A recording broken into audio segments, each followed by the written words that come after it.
जय गुरुदेव, जय जगदम्बा। आप सभी का स्वागत है शिव शक्ति कृपा साधना चैनल पे। मैं कन्हैया भगत आप सभी का स्वागत करता हूँ अपने चैनल। साधकों के प्रश्न है कि अप्सरा साधना हम करते हैं तो क्या केवल मंत्र जाप करके ही अप्सरा को सिद्ध किया जाता है या फिर अन्य तरीका भी होता है जिससे कि हम अप्सरा साधना में अच्छे अनुभव प्राप्त करें और अप्सरा की सिद्धि कर सकें। बाकी जो वीडियो है उसमें मैंने बहुत दुर्लभ और गुप्त जानकारी जो कि गुरुमुखी जानकारी है आपके सामने रखी, और मेरे चैनल पर जो जानकारी आएगी एकदम गुरुमुखी जानकारी और स्वयं अनुभव की गई जानकारी, उसी आधार पर आपको वीडियो मिलेंगे। इसमें मैंने अप्सरा साधना के विषय में कुछ वीडियो बनाए हैं जिसमें अन्य जानकारी भी जो कि गुप्त जानकारी वो मैंने दी है।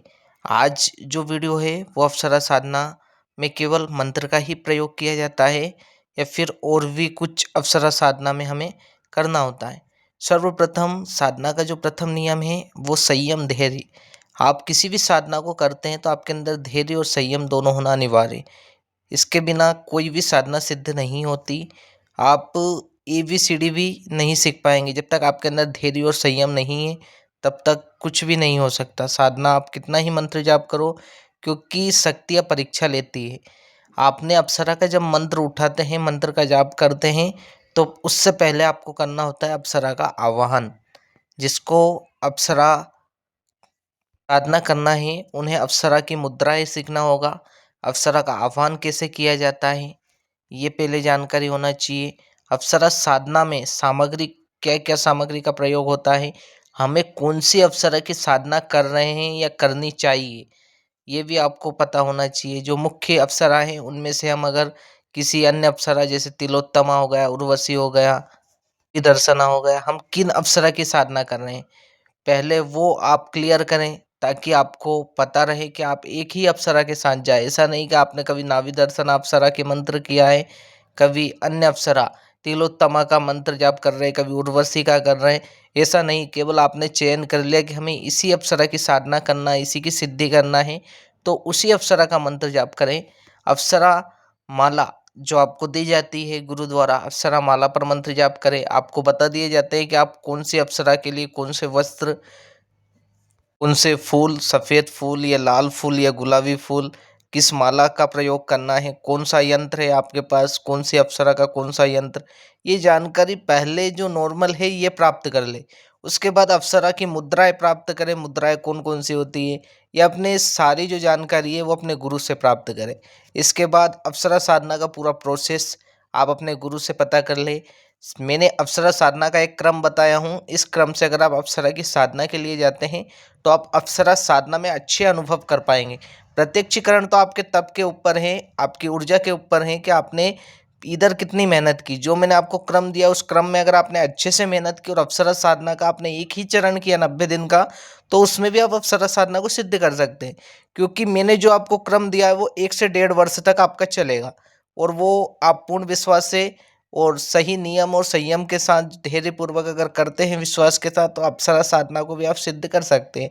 लेकिन उसके लिए आपको पहले 1 डेढ़ वर्ष तक तपना होगा, साधनाएं करनी होगी, मंत्र जाप करना होगा, आसन पे समय देना होगा, तब जाकर आप अप्सरा साधना सिद्ध कर पाएंगे। अप्सरा साधना एक दिन 41 दिन में सिद्ध होने वाली साधना नहीं है। इसके लिए आपको कम से कम 1 से 1.5 वर्ष तक पहले मेहनत करनी होगी, देवताओं की साधना करनी होगी, गुरु की सेवा करनी होगी, गुरु मंत्र का जाप करना होगा, गणपति की साधना होगी, शिव की साधना होगी, इंद्र की साधना होगी, और अपने ग्राम के देवताओं की साधना होगी। ग्राम देवता के बाद पितरों की साधना, कुल देवी की साधना, इन सभी की साधना के बाद ही आप अप्सरा साधना के मूल मंत्र पर आएंगे। जब जाके मूल मंत्र का भी आपका पहला चरण 90 दिन का होगा, तब जाके आप अप्सरा की सिद्धि कर पाएंगे। तो ये जो जानकारी थी उसके लिए ही मैंने वीडियो बनाया हूँ, जो कि लोग पूछ रहे थे कि अप्सरा साधना के विषय में थोड़ा हमें विस्तृत बताएं कि हमें किस प्रकार से जाना चाहिए, कहाँ से शुरुआत करना चाहिए। और भी जानकारी है जो गुरुमुखी है, बिना गुरु आज्ञा के वो जानकारी मैं आपको नहीं दे सकता। मेरे पास मंत्र भी है, विधान भी है अप्सरा का, लेकिन जब तक गुरु की अनुमति नहीं होती मेरी चैनल पे कोई भी मंत्र और विधान नहीं डला है। क्योंकि मुझे स्पष्ट रूप से मना किया गया है कि आप इन मंत्रों, इन विधानों को कभी ना दें। अगर मैं दे भी चाहूँ तो भी बिना गुरु आज्ञा के नहीं दे सकता। इसके लिए पहले आप अपने गुरु के पास जाकर मंत्र विधान और सारी जानकारी प्राप्त करके फिर आसन पर बैठकर केवल एक ही अप्सरा की साधना करें और उसको लगातार करें।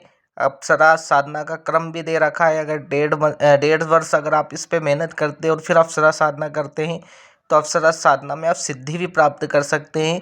लेकिन उसके लिए भी बहुत कुछ आपको 1.5 वर्ष तक तो ये चरण करने होंगे जो आपको मैंने साधना के दिए क्रम बाय क्रम। उसके बाद आपको अप्सरा साधना पर जो 6 चरण बताए उसमें आपको मेहनत, त्याग, समर्पण, विश्वास ये करते हुए फिर साधना करना होगा, तब जाके आप अप्सरा की सिद्धि कर पाएंगे। जय गुरुदेव, जय जगदम्बा।